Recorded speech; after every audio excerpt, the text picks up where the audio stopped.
I think you referenced that it was slowing at that point. Yes, it was slowing.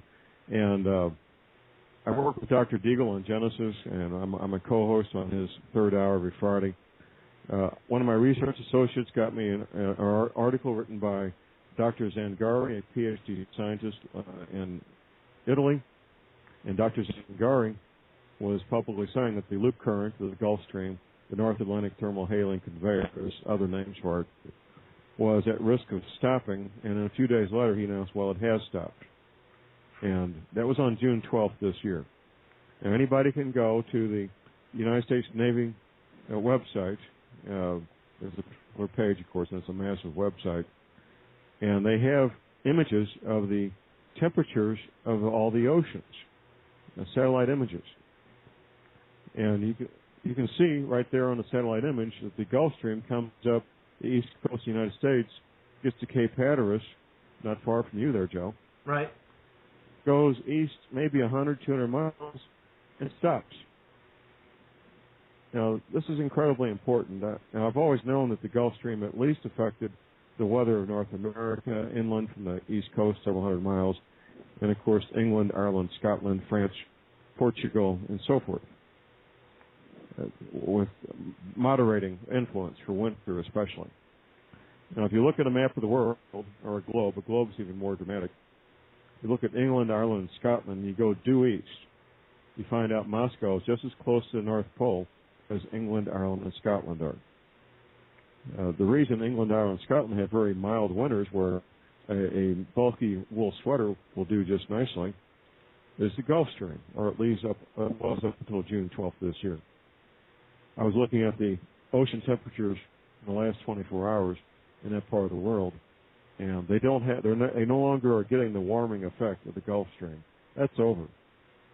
There's some speculation among the scientists and researchers I'm working with as to how quickly the winters of Moscow are going to settle in on London. We don't know. We do know this, however, that according to Dr. Zangari, here's a quotation as close as I can get it, paraphrasing him. The Gulf Stream is the pacemaker of the climate of the planet.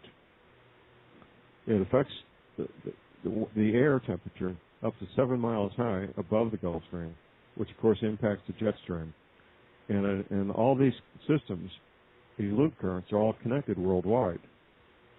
So there's a lot of speculation because last time this happened was many, many thousands of years ago. We don't have records accurate enough to really know what happened with any precision. The feature film, The Day After Tomorrow, comes to mind. Now, there's some science in there and some science fiction. The science is things that have happened in the past. They start out with the part of the Ross Ice Shelf breaking away in the Antarctic. That's a very dramatic recreation of something that really did happen. And then there's a scene inside the museum in New York City where these young teenagers are looking at a mammoth, a stuffed and mounted mammoth that was found frozen in the Siberia. Hundreds of these mammoths have been found. They're found in the standing position, eating tropical, semi-tropical plants. Flash frozen so quickly that 3,600 years later, their meat was harvested and sold in Paris restaurants as a delicacy for human consumption. Now that's flash frozen. For sure, yeah. That's real. I mean, we're talking something 3 times the size of an African elephant, frozen so quickly that the meat remained fresh for 3,600 years. So in the film, The Day After Tomorrow, they have an instant freeze of that nature. It's a very dramatic graphics that they use, computer-generated graphics, which are very spectacular on one hand. On the other, there is precedence for that having happened in the past, and that evidence is in the form of hundreds of mammoths frozen standing while eating tropical, semi-tropical plants. John, what do you think the mechanism is that makes these events recur again and again? Well, the mechanism is a planetary-sized object that comes through our solar system about every 3,600 years. How does that affect the events? Well, that body, that planet. It's called many things. Planet X, the destroyer. In the Bible, it's called wormwood. It interacts with all the planets, including ours, with gravity and magnetism and electrical energy. And it interacts with our sun. Now, people always want to bring up the topic of HAARP. We start talking about weather. People say, John, what about HAARP? Well, let's address that real quick and get it off the table. HAARP is an acronym, High Altitude Auroral Research Project. There's two versions, ours and the Russians. Ours is the larger of the two. It's the world's largest radio frequency transmitter. It's a big radio transmitter. They're not broadcasting Goldie oldies. They're transmitting energy to manipulate weather as they choose. And they can do that for a relatively compact area, maybe 100 by 100 square miles, about 1,000 square miles, which would be 100 by 100 miles. And they can do that for maybe 72 hours or so before they need to shut down their transmitter and give it a break. They can't run that thing 24 hours a day, 7 days a week. They can't affect all the weather on the planet all the time. They can affect weather in one part of the planet some of the time. They can probably steer a hurricane. They probably can't start it or stop it, but they can probably move it like you'd move a shopping cart by making the atmosphere cooler on one side and warmer on another. What the transmitter does is create warmth in the atmosphere is what it does. So that's not the cause of what we're talking about. The 10th planet, however, is the cause. The Pioneer 10 space probe found this thing in 1979. They knew where to go looking for it because of ancient manuscripts that the Vatican has, that the Babylonian clay tablets that Zechariah Sitchin translated. They had a very specific part of space to go looking for it, and of course, astronomy played a big role in this. There's a DVD. It's at my website, Joe, and something people need to look at. By all means. Tell the audience what your website is and where they can find it, John. Well, that would be a good idea, wouldn't it? It sure would. My website is thelibertyman.com. That's the Tango Hotel Echo, thelibertyman.com. When I ran across this DVD, I thought, well, here's a smoking gun. Zechariah Sitchin interviewing the following individual. Now, gentlemen, we're talking about astronomy here. We're talking about drawing a paycheck for looking at stars and credibility and credentials. How is this for credentials? Supervising astronomer of the United States Naval Observatory, Dr. Robert Harrington, being interviewed in his office at the United States Naval Observatory in Washington, D.C. Now, if you're in that career path of looking at stars and drawing a paycheck, you're at the top of the heap right there. I mean, you're not going to get any higher promotion, I don't believe. In his office, he's interviewed live on camera, talking about the 10th planet. He gives its size, 3 to 5 times the size of Earth, with a far larger and more dense iron nickel core. He shows its orbit, which very just coincidentally conforms with the orbit that the ancient Babylonians recorded that Zechariah Sitchin translated. So there's the evidence right there. Now, Dr. Harrington, you see him on this DVD. It was tape recorded in the late 1980s, by the way. Mm-hmm. You can see he's a healthy, vigorous, strong male in the prime of life. He announced shortly after this DVD was taping that he was packing up equipment and going south to Australia or I forget if it was Australia or the Antarctic to look at this thing firsthand. Less than 6 months later, he was dead, allegedly from a fast-acting form of cancer. That doesn't surprise me in the least, and I'm sure it doesn't surprise you either, Griff. He didn't get the memo. No. You talk about this, you die. Yeah. John, did they take out his computers before they killed him?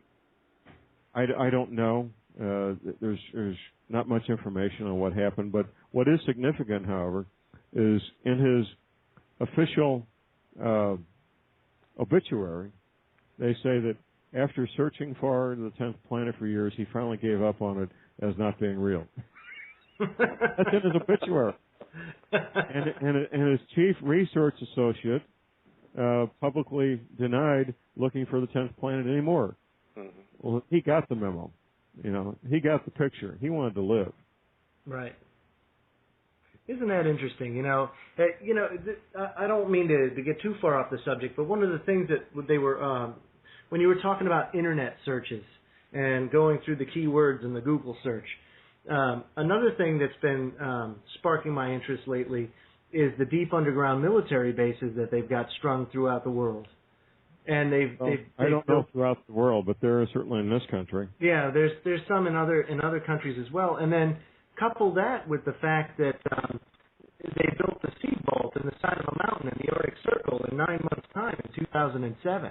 In haste. You touched on something very important there. Now, down here where I am, if I need 5 yards of ready-mix concrete, 5-bag mix, I call it the ready-mix plant, and I get it in about 2 hours. You know what? If you're on an island at the edge of the Arctic Ocean, and that's where this was built, it's not on the mainland. It's not on the continent of Europe. It's on an island. It's part of Norway, but it's an island. You're going to call it the ready-mix plant? They built this huge steel-reinforced concrete building, you're right, in about 9 months, and about the most inhospitable location you can imagine. Think of the logistics here, gentlemen. You've got a construction crew. There's nothing there. There's no roads. There's no electricity. There's no water. There's no sewer system. There's no McDonald's. No, nothing. Right. There's no nothing. You got rocks and ice and seawater. You have to bring in everything, unless they built an airstrip, which may have done that too, by boat to provide food, shelter, clothing, set up a ready-mix plant, work in the most grievous conditions you can imagine at the edge of the Arctic Circle as far as weather and climate. And they did all that in 9 months. Now, that's being in a hurry. Partly funded, I might add, by Bill Gates. Now, that's not the only seed vault on the planet. There's a number of seed vaults. That's the one we know the most about. Right. Almost every government, now Zimbabwe may not, but most every government of any size maintains seed vaults, or at least their universities do. Either the government or the universities do. In every country, they maintain their own stocks of seeds. What I found interesting about that, John, was that you know as well as I that no government project goes off that quickly and that efficiently in normal circumstances, let alone... That was private funded. That's why it went so well. So I mean, but to do that and, like you said, the logistics behind it all, and in such haste, the question has to be raised why? Because a lot of these other seed vaults have been built up over time. I know one in Russia has been, matter of fact, they're at risk of losing this particular seed vault that has strands of heirloom strawberries that date back almost 200 years. Right. And it's just talking about Russia, I recall in the early 1990s, maybe as early to mid-1990s, we found out, and Griff, you may know about this, that the Russians were building a massive underground city in the Ural Mountains. And at the time we thought, well, the Cold War is over. Why are they spending all these resources now to do this in the Ural Mountains? Well, we found out later, to my own satisfaction anyway, why they're doing it. They're doing it to have continuity of their population and continuity of government. The same thing our government's doing in Denver and Atlanta and other places. Atlanta, Georgia, by the way, is the highest elevation major city east of Mississippi, and that will be the eastern capital. Denver, of course, is the highest elevation major city west of Mississippi, and it will be the main capital and, of course, the western capital as well. John, do you believe that the United States will eventually become Jericho? I'm watching that series. You're referring to the TV series Jericho, I assume. That's right. I'm watching that series again. I try to watch it about once a year now. The Jericho series deals with a fictional town, Jericho, Kansas.